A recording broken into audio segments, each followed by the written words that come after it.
माझ्याकडे बरेच क्लायंट्स येतात रिलेशनशिपमध्ये ज्यांच्या काही ना काही प्रॉब्लेम असतो. व्यवस्थित कम्युनिकेशन होत नाहीये किंवा गॅप आलाय. कधी कधी ना हस्बंड वाईफ मध्ये पण असं होतं की दोघांमध्ये ना तसं कनेक्शन राहिलेलं नाहीये. आम्ही मनापासून बोलत नाही किंवा मनाच्या गोष्टी मी त्यांच्याबरोबर शेअर नाही करू शकत. हे कंप्लेंट खूप लोकांच्या असतात. किंवा कोणी कपल आहे, रिलेशनशिप मध्ये आहे आणि काही मिसअंडरस्टँडिंग झाली, खूप दिवस झाले आमचं बोलणं होत नाहीये, तुम्हाला बोलायचंय. असं पण होतं की समोरचा व्यक्ती रेडीच नसतो आपल्याबरोबर बोलायला. आपण जसं बोलायचा प्रयत्न करतो, समोरचा व्यक्ती ब्लॉक करून टाकतो, आपल्याला बोलायलाच तयार नसतो आपल्या बरोबर. अशा वेळेला काय करावं? अशा वेळेला जर असं काही गोष्ट तुम्हाला भेटली ज्यामुळे तुम्ही इनडायरेक्टली बिना कम्युनिकेशनचे तुमचे जे मनाचे थॉट्स आहेत त्याच्यापर्यंत पोहोचवू शकता, तर किती चांगलं होईल, है ना? तर असाच एक मेडिटेशन टेक्निक आज आपण बघणार आहोत, जे पिंक एनर्जी मेडिटेशन आहे आणि त्याच्याबरोबर होपोनोपोनो हे दोन्ही मेडिटेशन टेक्निक आपण कंबाईन करून करणार आहोत. त्याचे फायदे काय आहेत, तो कशा प्रकारे करायचा, एक गायडेड काइंड ऑफ मेडिटेशन मी तुम्हाला शिकवणार आहे. तर ह्या व्हिडिओला शेवटपर्यंत नक्की बघा. नमस्कार, मी आहे डॉक्टर मीनाक्षी आणि आज आपण बोलणार आहोत पिंक एनर्जी मेडिटेशन बद्दल. हे मेडिटेशन काय असतं? ऍक्च्युली ना, जेव्हा आपल्या रिलेशनशिपमध्ये नात्यांमध्ये दुरावा येतो, जेव्हा प्रॉब्लेम येतो, तेव्हा ना आपली पूर्ण एनर्जी त्याच्यामध्ये जाते. आपल्याला जर हे नातेसंबंध चांगले करायचे असतील तर आपण एक टेक्निक यूज करतो, पिंक एनर्जी मेडिटेशन. मी माझ्या खूप क्लायंटला सांगितलेलं आहे. It's basically telepathy connection. Okay, आपण जो त्या व्यक्तीबरोबर बनवणार आहे, जो व्यक्ती आता सध्या तुमच्याशी बोलत नाहीये किंवा सध्या तुम्हाला असं वाटतंय की पहिल्यासारखं रिलेशनशिप नाही राहिलं, पहिल्यासारखं कम्युनिकेशन होत नाही, थोडा गॅप आलाय आमच्या दोघांमध्ये. सो हे नीट करण्यासाठी आपण हा मेडिटेशन टेक्निक सांगत असतो लोकांना. सो ह्याच्यामध्ये तुम्हाला काय करायचं, हे बेसिकली टेलिपॅथिकली त्या व्यक्तीला आपण कनेक्ट करतो. तर ह्याच्यामध्ये काय होतं, जेव्हा तुम्ही झोपता त्यावेळेला तुमचं सबकॉन्शियस माइंड खूप जास्त ऍक्टिव्ह असतं. झोपायला लागतं त्यावेळेला एक थीटा स्टेज असतो, झोप लागायच्या अगोदरचा जो पिरियड असतो. एकदम गाढ झोप पण नाही लागली आहे, तुम्ही डोळे असे तुमचे जड होत आहेत, तुम्हाला कळतं आता झोप यायला लागली. ओके, 2 मिनिटात 5 मिनिटात तुम्ही झोपतात. ज्यावेळेला आपण मोबाईल साईडला ठेवतो, करवट घेतो आणि झोपायला लागतो, तशा पिरियडमध्ये तुम्हाला काय करायचं, you just have to visualise. ह्यानी काय होणार, तुमचं सबकॉन्शियस माइंड त्यावेळेला खूप जास्त ऍक्टिव्ह असतं. अशा वेळेला जेव्हा तुम्ही त्या व्यक्तीला कनेक्ट करायचा प्रयत्न करता, तर कनेक्शन खूप इझिली होतं. ट्रॅफिक नसतं, अननेसेसरी विचारांचं ट्रॅफिक नसतं डोक्यामध्ये. त्यामुळे तुम्ही खूप इझिली, खूप चांगल्या पद्धतीने त्या व्यक्तीला कनेक्ट करू शकता. जेव्हा तुम्ही अशा वेळेला कनेक्ट करता तर तो व्यक्ती पण झोपायच्या तयारीत आहे. तर असं होतं की त्याला ना स्वप्न यायला लागतील तुमच्या रिलेटेड. उठल्यानंतर तुमचे नाव दिसायला लागेल सगळीकडे. ओके, कशा ना कसा युनिव्हर्स त्यांना तुमची आठवण करून देणार. आतून दे फील ना सफोकेशन, की यार हा मला काहीतरी येऊन बोलून गेला, मला काहीतरी ह्याला सांगायचं राहिलंय. आणि ही स्टार्ट फिलिंग की मला ना खूप आठवण येते, मला खूप एन्झायटी होते आणि मला असं वाटतंय की ह्याला बोलायचंय मला. ओके, मला व्यक्त व्हायचंय, मला सांगायचंय. बिकॉज नेहमी रिलेशनशिपमध्ये काय होतं, जेव्हा हर्ट होतं एखादा माणूस तुमच्यामुळे, तुम्ही पण त्यांच्यामुळे होऊ शकता, है ना, दोन्हीकडनं. तर आपण ना नेगेटिव्हिटी, ग्रजेस खूप जास्त ठेवतो. ठीक, या पिंक एनर्जी मेडिटेशन आणि होपोनोपोनो प्रेयर एकत्र केल्यामुळे पहिलं तुमच्यातली निगेटिव्हिटी कमी होते. जे आपण निगेटिव्ह विचार करतो व्यक्तीबद्दल, की त्याच्यामुळे असं झालं, त्याच्यामुळे असं झालं, या गोष्टीला कुठेतरी बॅलन्स केलं जातं ह्याच्यामुळे. असं समजा तुम्ही की तो मिरर आहे तुमचा, ठीक आहे.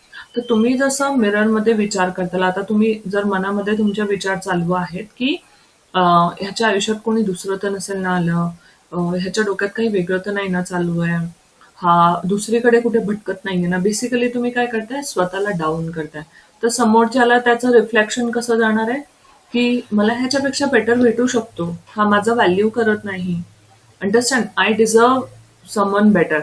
तर पहिलं तुम्हाला थॉट प्रोसेस चेंज करायची आहे, पॉझिटिव्ह राहायचं आहे, की मला माहितीये माझं जे प्रेम आहे ह्या व्यक्तीसाठी ते खूप प्युअर आहे, तो खूप रिअल आहे. मी माझं 100% ह्या व्यक्तीला दिले आणि मला मनापासून हे नातं व्यवस्थित करायचंय परत. ओके, आणि मला माहितीये ह्याला पण माझ्यापेक्षा बेटर कोणी भेटणार नाहीये, हा माझ्याकडे परत येणारच आहे, आमचं नातं पहिल्यासारखं होतंय आता.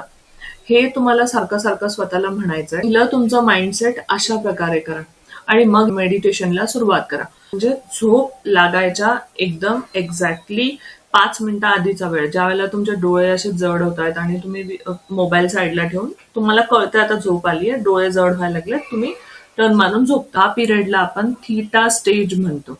तर ते थीटा स्टेजमध्ये तुम्हाला हे मेडिटेशन परफॉर्म करायचं. तुम्हाला काय करायचं, डोळे झाकायचे त्यावेळेला आणि you just have to visualise. तुमचं कोणताही स्पेशल असा जागा असेल तर ती तुम्ही व्हिज्युअलाइज करा, जी तुमच्यासाठी स्पेशल आहे, त्या व्यक्तीसाठी स्पेशल आहे, आणि ती जागा तुम्ही व्हिज्युअलाइज करा. असं व्हिज्युअलाइज करा की तो व्यक्ती तिकडे बसलेला आहे, तिकडे आहे. जर हस्बंड वाईफ असतील तर बेडरूम व्हिज्युअलाइज करा, किंवा त्यांची फेवरेट जागा जिथे ते बसतात त्या चेअरवरती तिकडे बसलेले आहेत ते असं व्हिज्युअलाइज करा. गर्लफ्रेंड बॉयफ्रेंड असतील तर मग फर्स्ट मीटिंग वाली जागा, किंवा तुमचं एक फेवरेट रेस्टॉरंट असेल ते, किंवा मग एखादं गार्डन असेल किंवा मंदिर असेल तर मग ते तुम्ही व्हिज्युअलाइज करा. आणि हे तुम्ही स्पेसिफिक बघा. जर तिथे गार्डन असेल ना, तर ते गार्डन व्यवस्थित व्हिज्युअलाइज करा. तिथे मुलं खेळत आहेत, सगळं असं चालू आहे, हवा चालू आहे, हवेमुळे तिचे केस उडतायत, किंवा आहे ना त्याचे केस उडतायत, असं व्हिज्युअलाइज करा तुम्ही प्रॉपर. जितकं डिटेलमध्ये जाताल, म्हणजे मंदिर आहे तर मंदिरचा घंटा वाजतोय, त्याचा आवाज येतोय, हे सगळं व्हिज्युअलाइज करा प्रॉपर ना.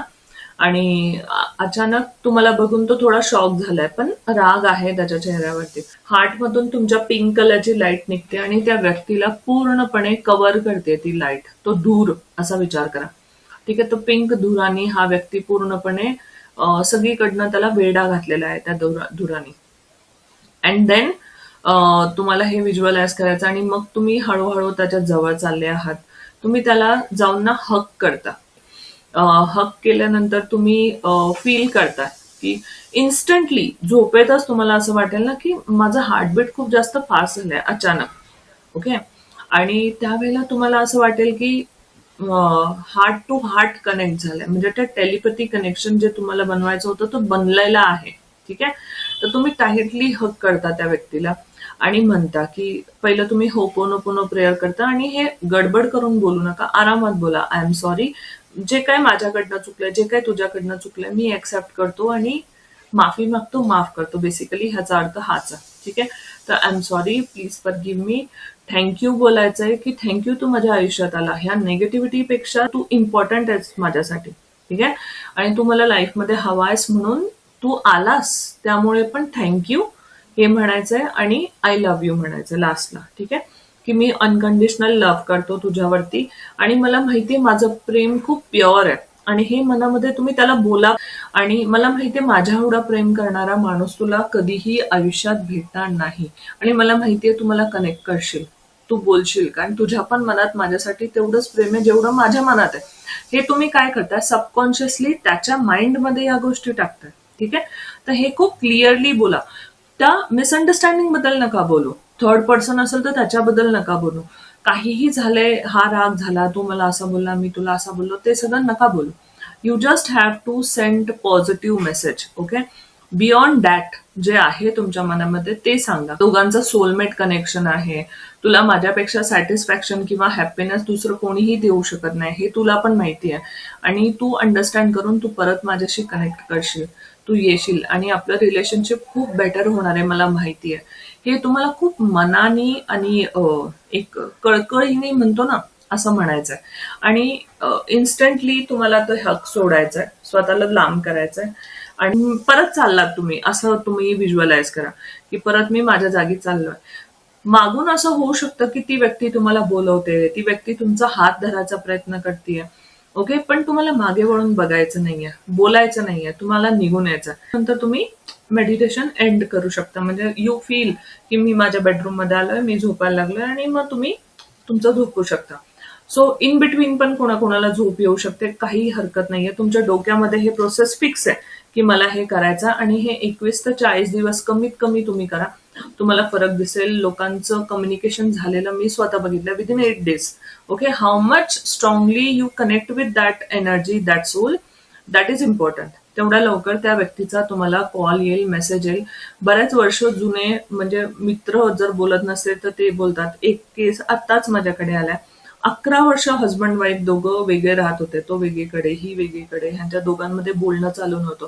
ही नेहमी फोन करायची, तो फोन उचलत नव्हता. आणि फक्त ह्या मेडिटेशन नंतर तो व्यक्ती तिच्याशी बोलायला लागला, कम्युनिकेशन झालं. 11 वर्षानंतर ती त्या हस्बंडच्या घरी गेली आणि ती राहायला लागली. म्हणजे इट्स अ मॅजिकल आणि हे प्रूव्हन आहे 100%. तुम्ही फक्त करून बघा. अमेझिंग आहे. ह्याच्यामुळे काय होतं की समोरच्या व्यक्तीला ना तुमची आठवण यायला लागेल. त्याला असं जाणवेल की हा मला काहीतरी बोलून गेला आणि मला एक्सप्रेस करायचंय, मला व्यक्त व्हायचंय, मला बोलायचंय. आणि कुठेतरी ना तुमचं लव्ह तिकडे जास्त इन्क्रीज होतं. नेगेटिव्हिटी कमी होते. ओके, आपण इनडायरेक्टली त्या व्यक्तीला पुश करतो यातून की है ना. आणि तुमचं पण प्रेम तेवढं प्युअर आणि जेन्युइन असायला पाहिजे त्या व्यक्तीसाठी. ठीक आहे, त्यावेळेला तुम्ही ते कनेक्ट करता. सो तुम्हाला हे व्हिज्युअलाइज करायचंय. ठीक आहे. आणि हे झाल्यानंतर मग त्या व्यक्तीला तुमच्या रिलेटेड स्वप्न यायला लागतील है ना. त्याला तुमचं नाव दिसायला लागेल सगळीकडे आणि ही feel so desperate to connect you. त्याला सारखं सारखं आतून कॉलिंग येईल, मॅग्नेटिक पुल फील होईल आणि त्याला वाटेल की यार मला बोलायचंय ह्याला. ओके, खूप काही बोलायचं राहून गेलेलं आहे मला. हा मला खूप काही सांगून गेलाय, मला बोलायचं राहून गेलेलं आहे.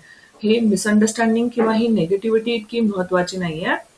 त्याच्यापेक्षा मोठं काहीतरी मला ह्याच्याशी माझं कनेक्शन ह्याच्या बरोबर आहे. त्या गोष्टी सोडून दिलेल्या चांगल्या. त्या गोष्टी एवढ्या महत्वाच्या नाही आहेत हे त्याला क्लिअरली कळेल आणि तो 100% तुम्हाला कनेक्ट करेल.